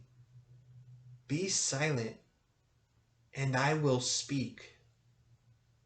If you have anything to say, then answer me. Speak out. I should like to see you justified. If not, then you listen to me.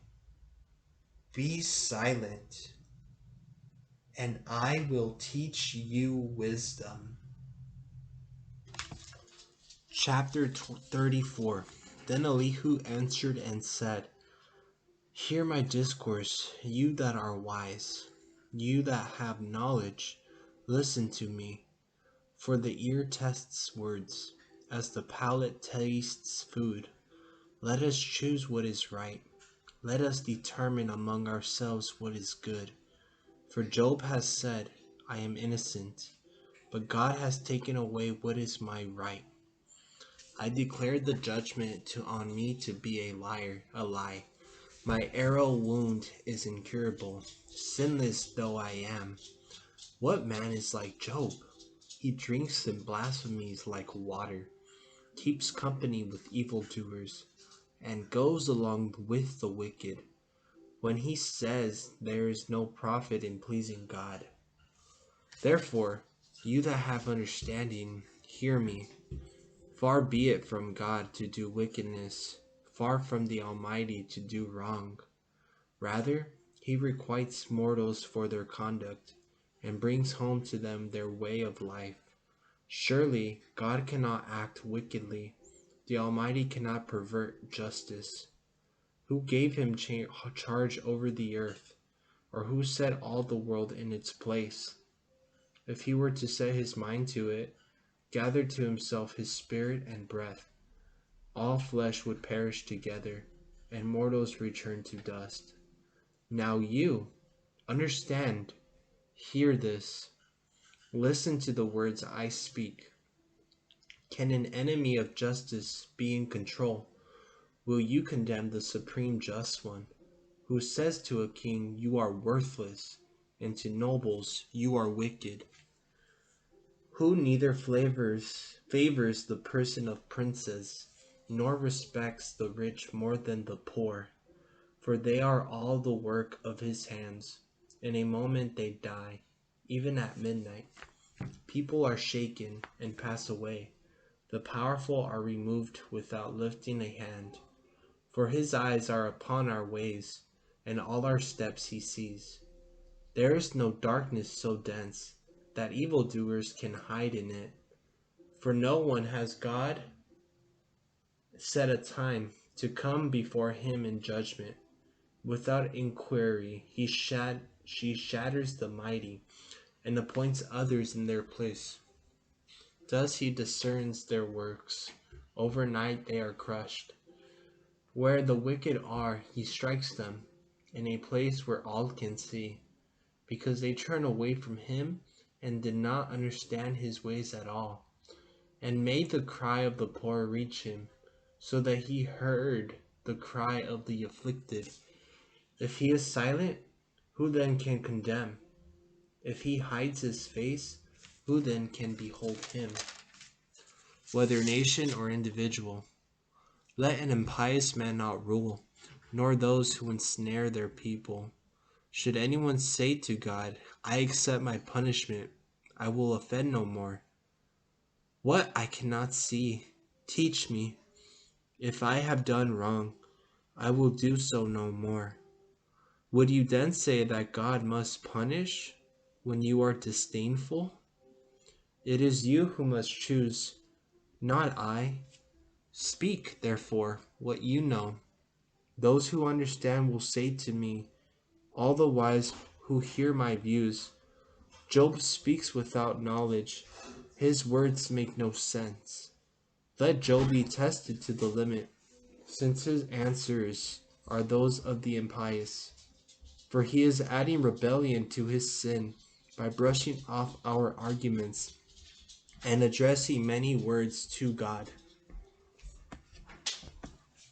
Chapter 35. Then Elihu answered and said, Do you think it is right to say, I am in the right, not God? When you ask what it profits you, what advantage do I have from not sinning? I have kept for a reply to you and your friends as well. Look up to the skies and see. Behold the heavens high above you. If you sin, what do you do to God? Even if your offenses are many, how do you affect him? If you are righteous, what do you give him? And what does he receive from your hand? Your wickedness affects only someone like yourself, and your justice only a fellow human being. In great oppression, people cry out. They call for help because of the power of the great. No one says, Where is God, my Maker, who gives songs in the night, teaches us more than the beasts of the earth, and makes us wiser than the birds of the heavens? Though thus they cry out, he does not answer, because of the pride of the wicked. But it is idle to say God does not hear, or that the Almighty does not take notice. Even though you say you take no notice of it, the case is before him, with trembling weight upon him. But now that you have done otherwise, God's anger punishes, nor does he show much concern over a life. Yet Job to no purpose opens his mouth, multiplying words without knowledge. Chapter 36. Elihu continued and said, Wait a little, and I will instruct you. For there are still words to be said for God. I will assemble arguments from afar, and for my Maker I will establish what is right. For indeed, my words are not a lie. One perfect in knowledge is before you. Look, God is great, not disdainful. His strength of purpose is great. He does not preserve the life of the wicked. He establishes the right of the poor. He does not divert his eyes from the just, but he seats them upon thrones, with kings exalted forever. If they are bound with fetters, held fast by bonds of affliction, he lets them know what they have done, and how arrogant are their sins. He opens their ears to correction, and tells them to turn back from evil. If they listen and serve him, they spend their days in prosperity. their years in happiness. But if they do not listen, they pass to the grave. They perish for lack of knowledge. The impious in heart lay up anger. They do not cry for help when he binds them. They will die young, their life among the reprobate. But he saves the afflicted through their affliction, and opens their ears through oppression. He entices you from distress to a broad place without constraint. What rests on your table is rich food. Though you are full of the judgment of the wicked, judgment and justice will be maintained. Let not anger at abundance entice you, nor great bribery lead you astray. Will your wealth equip you against distress, or all your exertions of strength? Do not long for the night, when peoples vanish in their place. Be careful, do not turn to evil, for this you have preferred to affliction. Look, God is exalted in his power. What teacher is there like him? Who prescribes for him his way? Who says, you have done wrong? Remember, you should extol his work, which people have praised in song. All humankind beholds it. Everyone views it from afar. See, God is great beyond our knowledge. The number of his years past searching out. He holds in check the water drops that filter in rain from his flood, till the clouds flow with them, and they rain down on all humankind. Can anyone understand the spreading clouds, the thunderings from his tent? Look, he spreads his light over it. It covers the roots of the sea. For by these he judges the nations, and gives food in abundance. In his hands he holds the lightning, and he commands it to strike the mark. His thunder announces him, and incites the fury of the storm. Chapter 37. At this my heart trembles, and leaps out of its place. Listen to his angry voice, and the rumble that comes forth from his mouth. Everywhere under the heavens he sends it with his light to the ends of the earth. Again his voice roars, his majestic voice thunders. He does not restrain them when his voice is heard. God thunders forth marvels with his voice. He does great things beyond our knowing.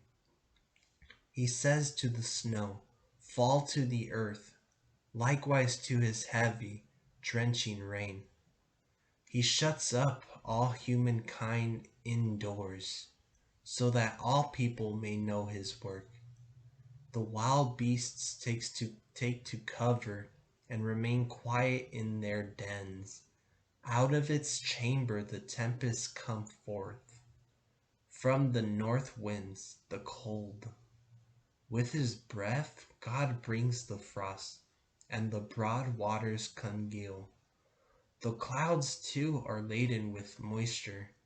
The storm cloud scatters its light. He it is who changes their rounds according to his plans, to do all that he commands them across the inhabited world. Whether for punishment or mercy, he makes it happen. Listen to this, Job. Stand and consider the marvels of God. Do you know how God lays his command upon them, and makes the light shine forth from his clouds? Do you know how the clouds are banked, the marvels of him who is perfect in knowledge? You who swelter in your clothes, when calm lies over the land from the south, Can you with him spread out the firmament of the skies, hard as a molten mirror? Teach us then what we shall say to him. We cannot, for the darkness, make our plea. Will he be told about it when I speak? Can anyone talk when he is being destroyed? Rather, it is as the light that cannot be seen, while it is obscured by the clouds, till the wind comes by and sweeps them away.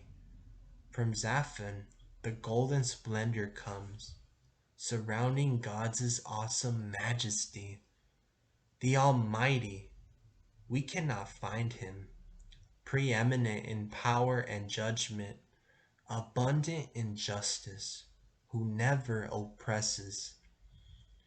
Therefore people fear him. None can see him, however wise their hearts. 8. The Lord and Job meet. Chapter 38.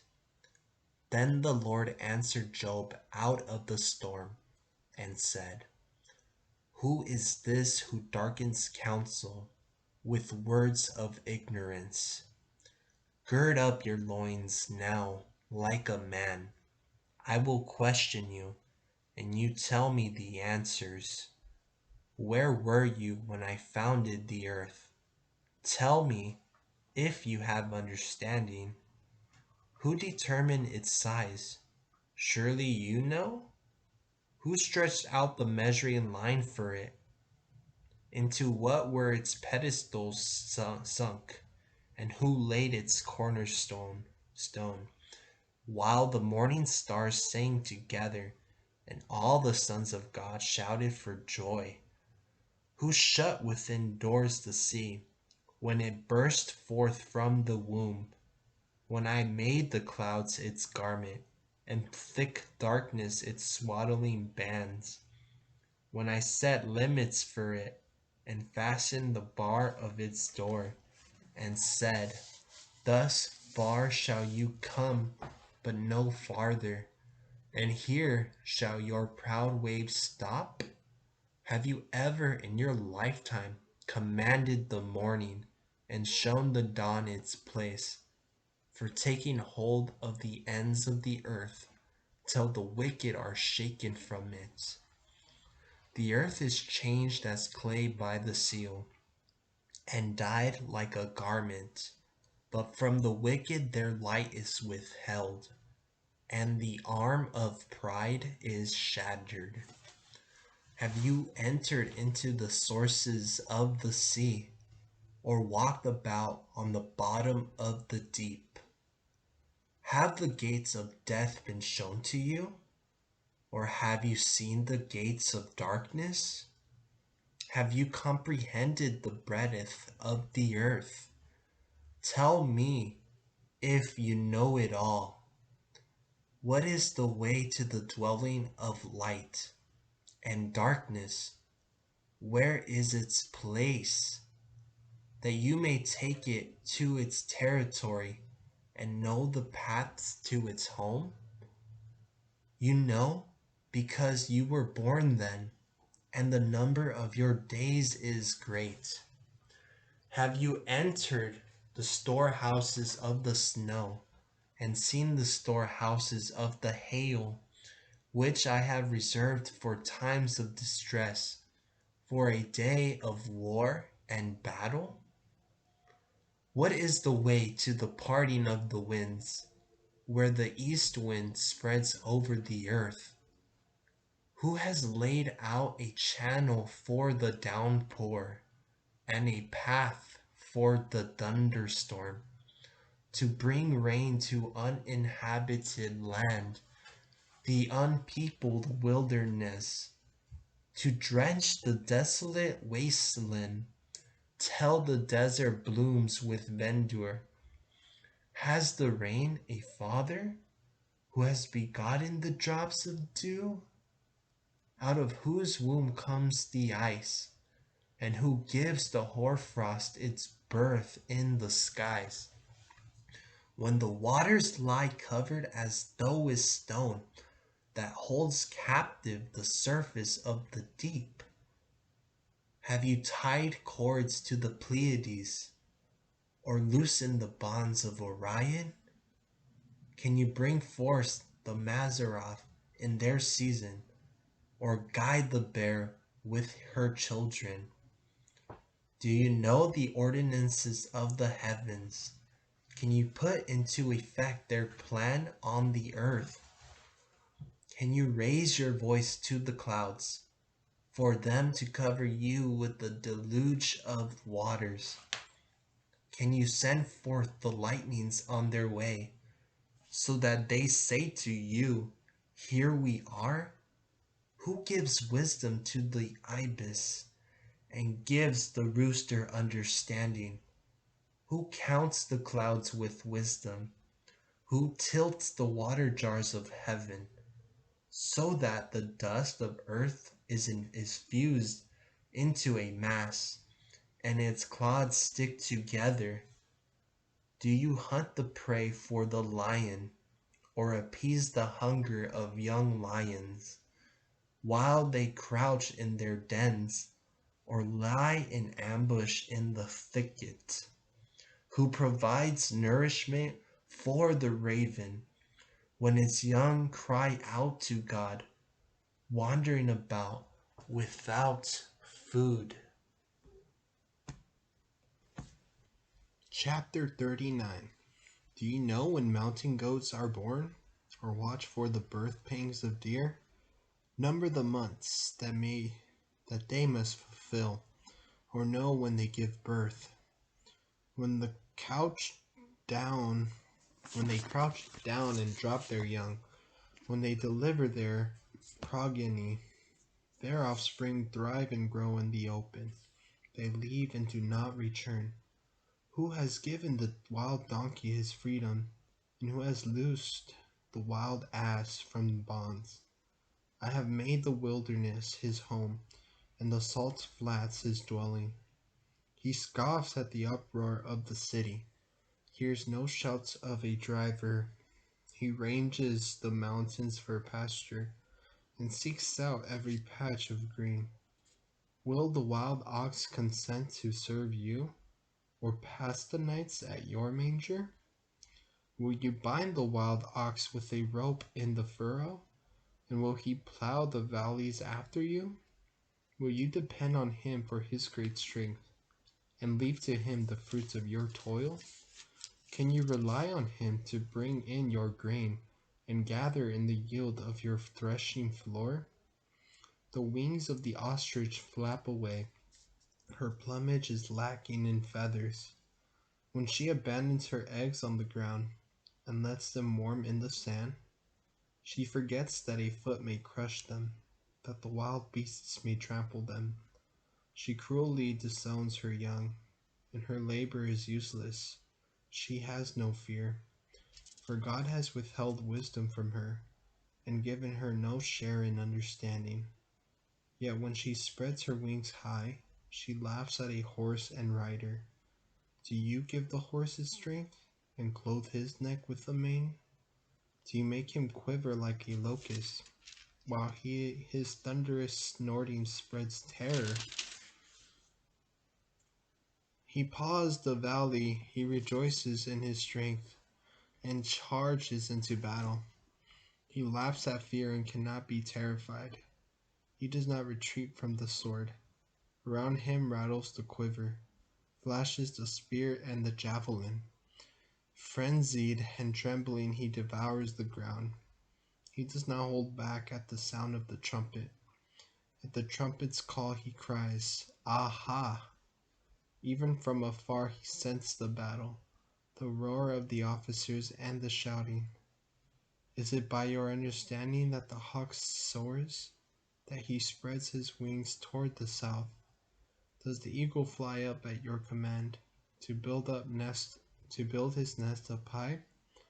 On a cliff he dwells and spends the night, on the spur of cliff or fortress. From there he watches for his food. His eyes behold it afar off, His young ones greedily drink blood. Where the slain are, there he is. Chapter 40. The Lord then answered Job and said, will one who argues with the Almighty be corrected? Let him who would instruct God give answer.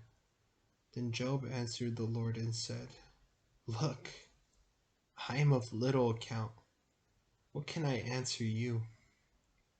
I put my hand over my mouth. I have spoken twice. I will not reply.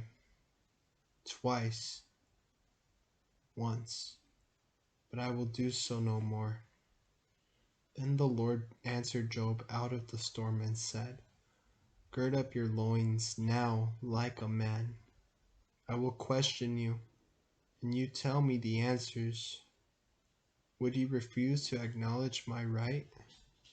Would you condemn me that you may be justified?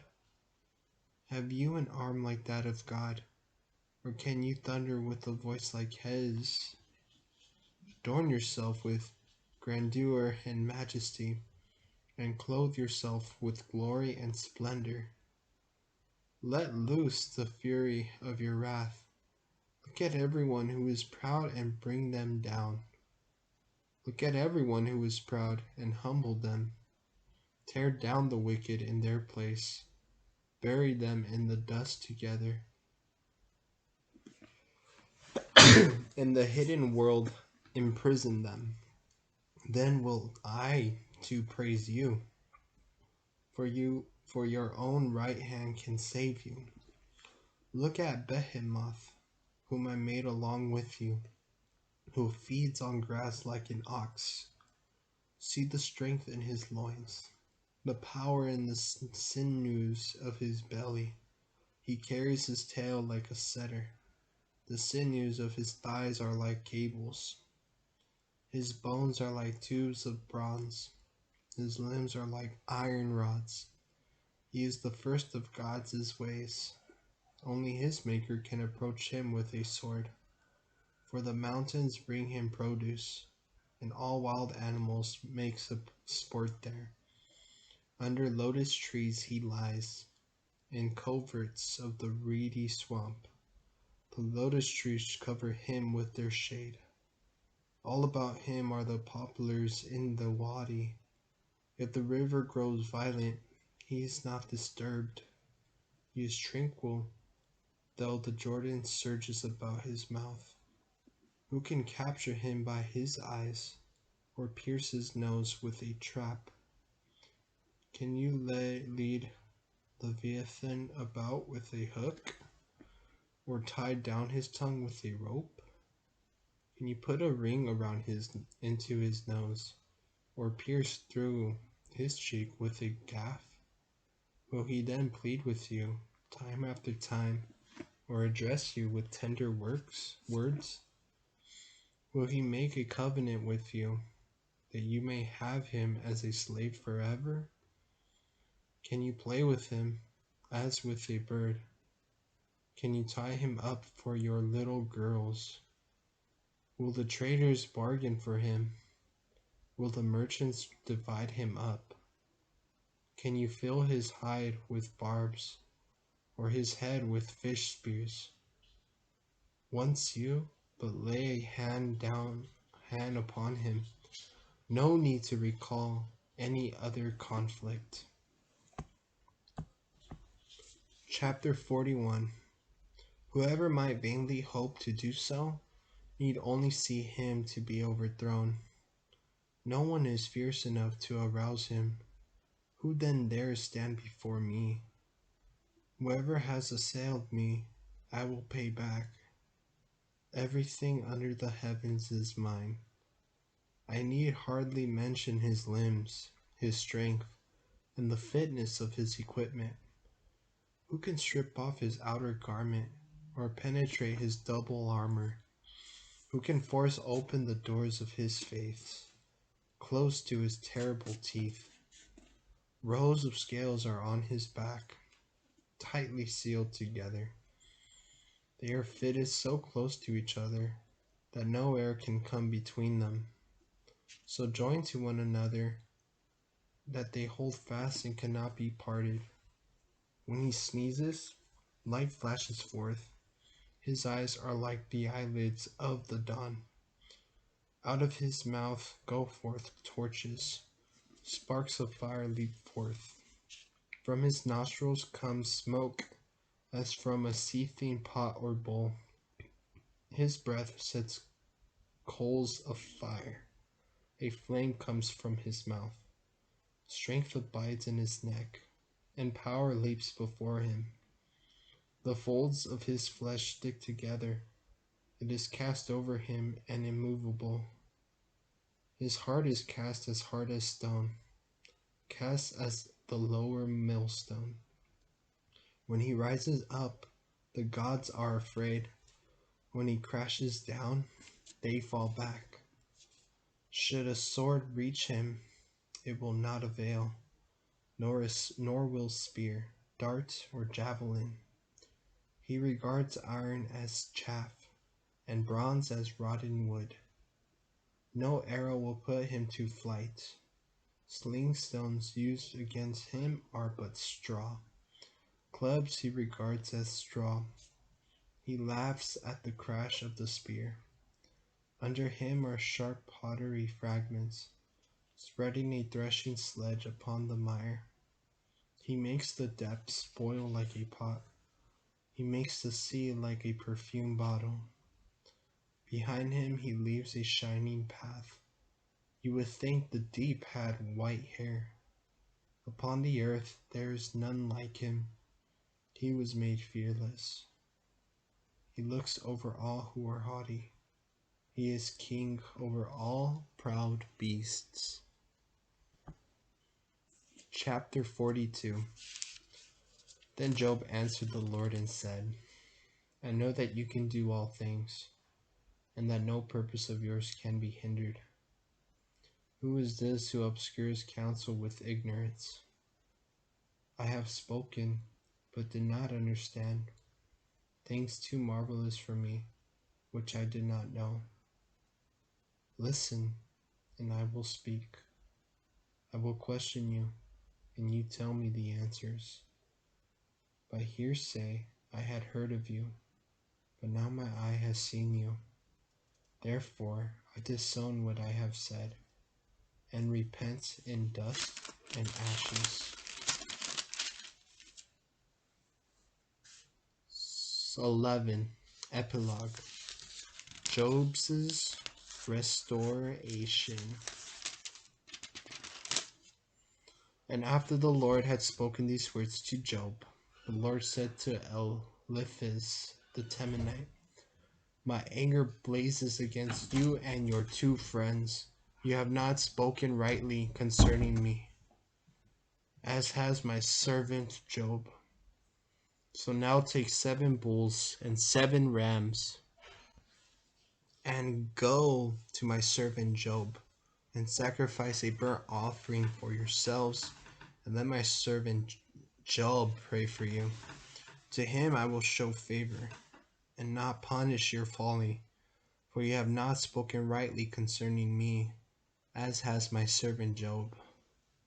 Then Eliphas the Temanite, and Bildad the Shuhite, and Zophar the Naamathite went and did as the Lord had commanded them. The Lord showed favor to Job. The Lord also restored the prosperity of Job, after he had prayed for his friends. The Lord even gave to Job twice as much as he had before. Then all his brothers and sisters came to him, and all his former acquaintances, and they dined with him in his house. They consoled and comforted him for all the evil the Lord had brought upon him, and each one gave him a piece of money and a gold ring. Thus the Lord blessed the later days of Job more than his earlier ones. Now he had 14,000 sheep, 6,000 camels, 1,000 yoke of oxen, and 1,000 she-donkeys.